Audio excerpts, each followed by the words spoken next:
Баршаңызға сәлем. Бүгін қызанақтан салат жабамыз. Толық құрамын төменде қалдырамын.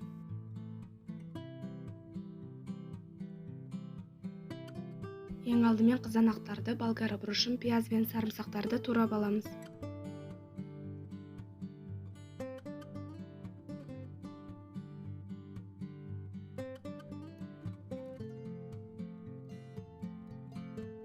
Алдымен қазанға пісте май құйып, бірінші пиязды қызартып аламыз.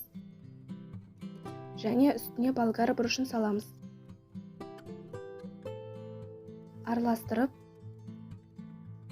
үстіне қызанақтарды саламыз.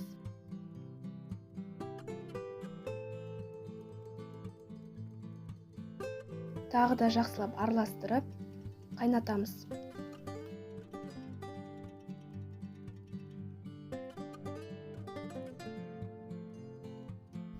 Қызанақтар қайнағанша сарымсақтарды майдалап тураймыз.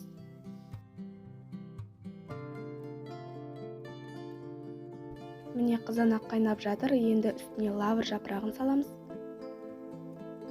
Және сарымсақ саламыз. Және қара бұрыш. Тұз бен шекер саламыз.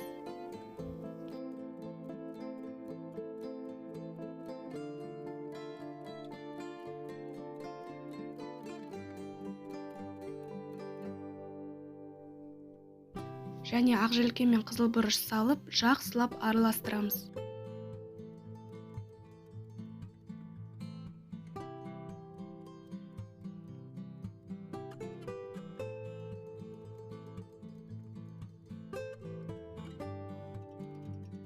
Және 30 минут қайнатамыз.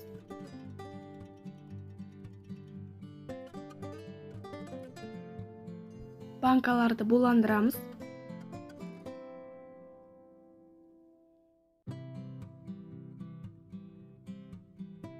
Отыз минут өтті, енді банкаларға салатты құямыз. Қақпағын жауып, қақпағының астын тексереміз. Енді банкаларды төңкеріп, үстін жауып 24 сағатқа қойып қоямыз. Міне 24 сағат өтті, салат дайын болды. Салатты қараңғы және салқын жерде сақтаймыз. Менің арнама тіркеліп, лайк басуды ұмытпаңыз.